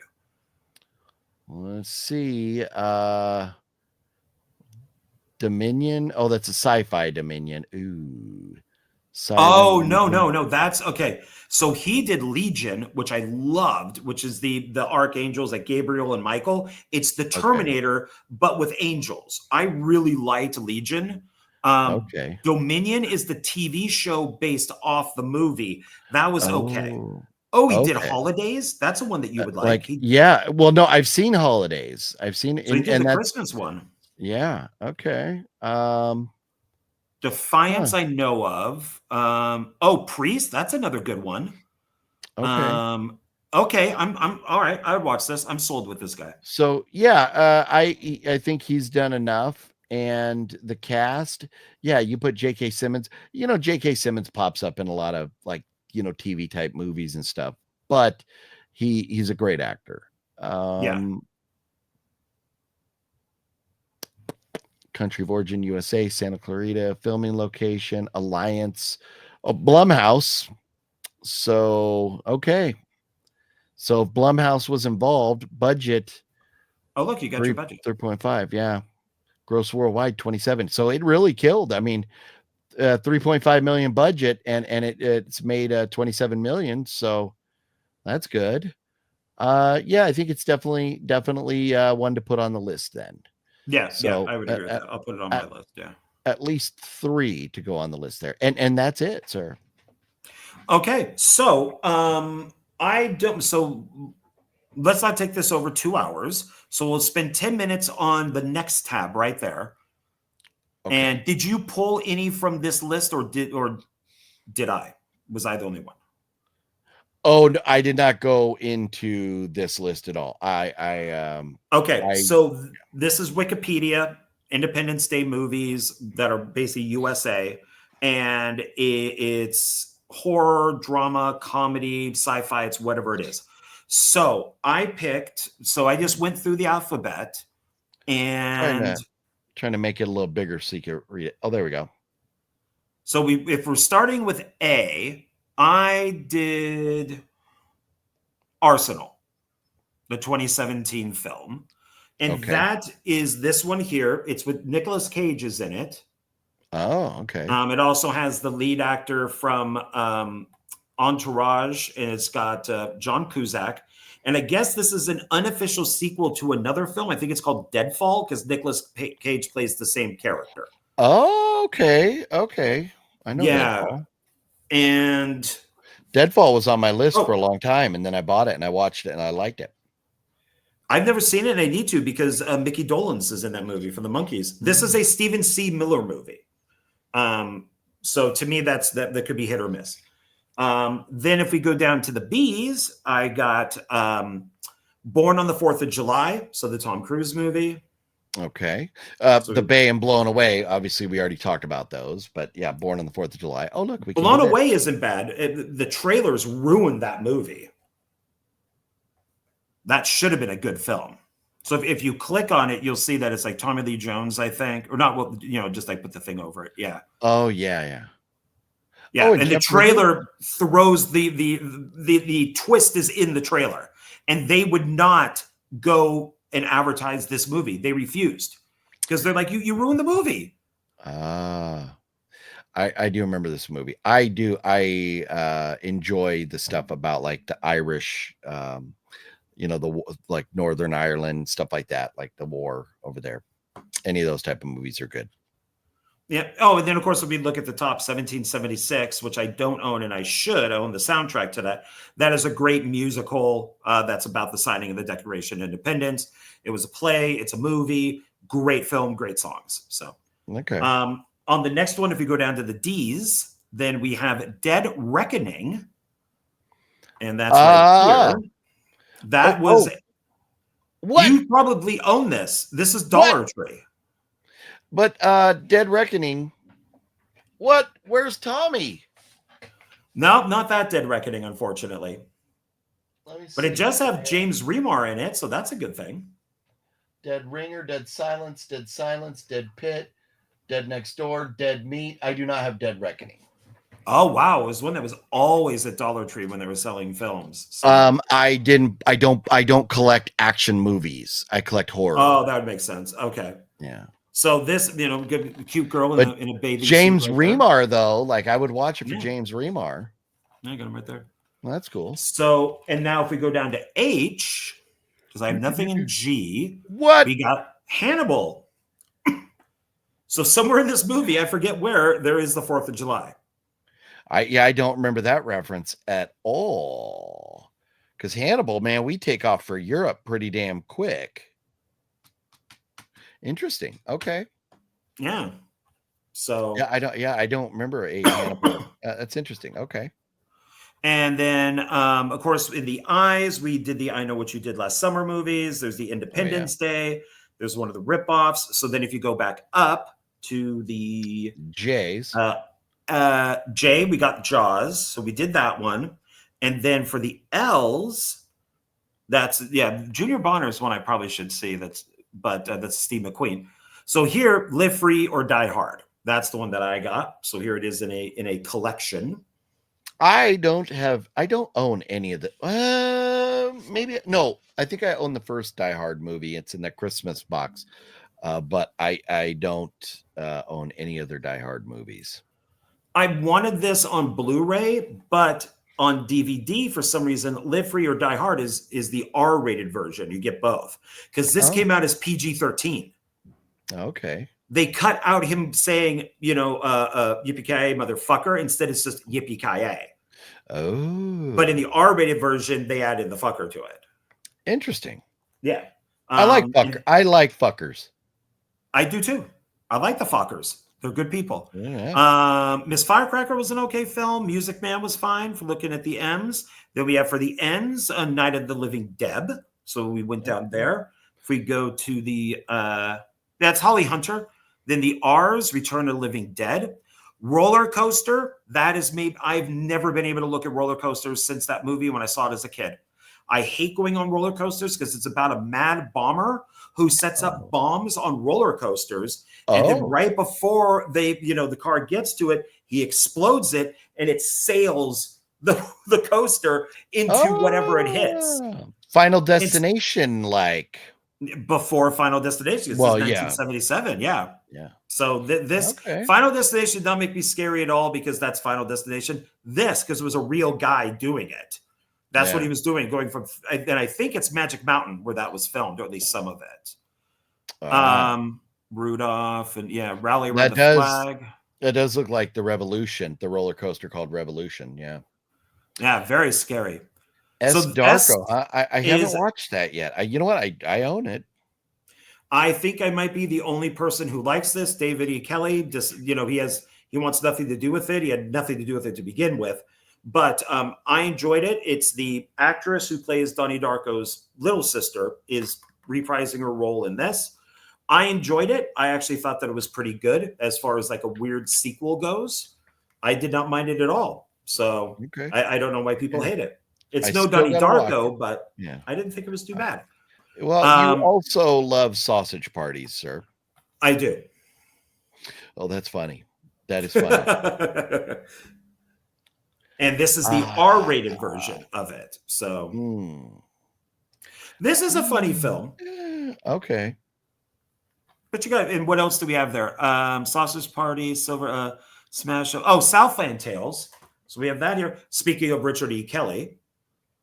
You got your guy in there, Dwayne The Rock. That's right.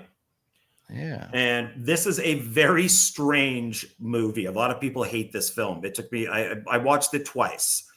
I like it, but it's still very weird. It was like it's a film he did after Donnie Darko. So it was kind of a letdown because of that, because all of his movies deal with time travel for some reason. And then I don't think there's anything else in the S. Don't Have to Kill a Clown. There's Uncle Sam. We talked about that. And then we have Vengeance, a Love Story, or Vengeance, a Love Story. No, Vengeance, a Love Story with my boy, Nicolas Cage. Yeah. Oh, we got Don Johnson in there too. I've never seen it. This is from MVD Visual. This was during one of their sales. I know I picked this one up. Okay. MVD, good company. Yeah. Yeah. So, there's Don Johnson right there on the back. And then we got the W's. So what I have for there is Wonder Woman, sadly, Wonder Woman 1984. It just what are you doing, John? What are you doing over here? It's part of the Zack Snyder verse. So I picked it up to have it go along with everything else. I'm glad I don't collect in that nature, like based on a director or franchise. Sadly, well, not sadly. It's only today that it's sad. The best thing in this is Pascal. Pedro Pascal is the best thing in this movie. It's almost like he knew exactly what he was kind of doing, like a Trump type character, and then one of those like Asian guys that you see late at night on TV with all the girls who he's like, you make money. I show you how to make money. So he's kind of Trumpy, but he's also kind of that way. It's like he knows exactly what he's doing while they don't. Okay. So he's actually is the best thing in this movie. Okay. And he has no mustache. It's one of the few times that he has no mustache. Yeah. So I probably, but I can't recommend it. Yeah. And then The Wise, Yankee Doodle Dandy. That is James Cagney. I do not own it, but it's a musical. People like it. Oh yeah, from back in the day, way back in the day. Yeah. So there we go. That's there it everything. is, man. There it is. Yeah. What a interesting list. I would have never guessed that we would have spent so much time talking about 4th of July movies. Who knew? Yeah. I had no idea there was that many of them, but we have a few to add to the list to watch. So that's great. And more to think about. I might have done this type of thing last year or the year before, because I know one of the lists I went off of included stuff like Top Gun and other Okay. kind of patriotic type movies that have nothing to do with the 4th of July, but you could watch them on the 4th of July because they're very American. Yeah. And so I did, after you talked about doing this video, I Googled movies to watch on the 4th of July. And yeah, Top Gun came up. Other like patriotic type movies came up. But I think tonight we were just talking about movies that involved that part of the story was the 4th of July. So I didn't break out any of those, but definitely movies, any good like American war movie, you know, be patriotic, but like definitely Top Gun, a very feel good, or Top Gun Maverick, definitely feel good movies for 4th of July. Yeah. So, all right. So anything else, or man, we're only seconds over the 2-hour mark. So I think that's pretty good for us. No, we're getting to bedtime. I hate to admit it, but like I've been fighting off a yawn here for a little bit because I've just had water. I forgot my Diet Coke in the other room, so I haven't had caffeine, and I am an addict, sir. So I understand. I love Pepsi, Pepsi, so I get it. I get it. All right. Well, we'll thank you for being here. I appreciate you do this. This was last minute. This was. You messaged me saying, hey, let's do, I could do something tonight. And it's like, oh, well, let's find something. Let's do it. So, no, absolutely. My pleasure. It's always a blast talking movies, and finding a different little thing to talk about based on a holiday is kind of fun. It's not, I see a lot of YouTubers that force things like, we're going to talk about this, and they get in these weird tangents that just seem very forced and stuff, where something that comes along like a holiday, it's very natural to kind of talk about what movies would you watch or involve that holiday. So it's a lot of fun. Yeah, it'd be kind of interesting maybe to do a holiday movie, video where there's only one film. Because like the Memorial Day has one slasher movie called Memorial Day. So it'd be kind of interesting to maybe do like a whole video just on holidays that only have maybe 1 or 2 horror movies. Yeah. And that's, for me on my channel, I always do a Christmas horror movie list. And last year I even did a Thanksgiving horror movie list. So maybe this is something we need to do more, get into more of these holidays. Yes. And then I could find a chair that has a good spring, because if you notice, I'm all the way down again. So either I need to lose weight or I need to get a new spring. Probably both. I'm thinking it may be the chair. They get miles on them and they start to sag. What are you gonna do? But I will. All right, everybody. Thank you very much for watching this, especially if you made it to the end. Thumbs up, please. Comment on any of these movies or movies that that we did not mention. Like, share, subscribe, do all that good stuff. GOP. I did it again. I didn't even think about it. And now I'm part of the GOP. But the OGP, my nipples, that his link is right down below. So go check out his YouTube page, which is simply OGP. So it's very easy to find. It's an easy one. Yeah. So go check him out. He's right down below, or just search for him on YouTube. And then there's always Horror Movie Mondays that we do over on your channel. So you could also check that out too. Monday. Yeah, Monday. do it. Yeah. Was it OGP takes the throne, John Ward's nipples are hard? Something like that. Something like that. Yeah. We do talk about hard nipples. That's true. All right, everybody. Thanks a lot. I really appreciate it. I hope that you like this. And we will talk to you on the next video. Bye, Happy everybody. 4th of July. Yes, happy 4th of July. Hope you had fun. Be safe. Bye.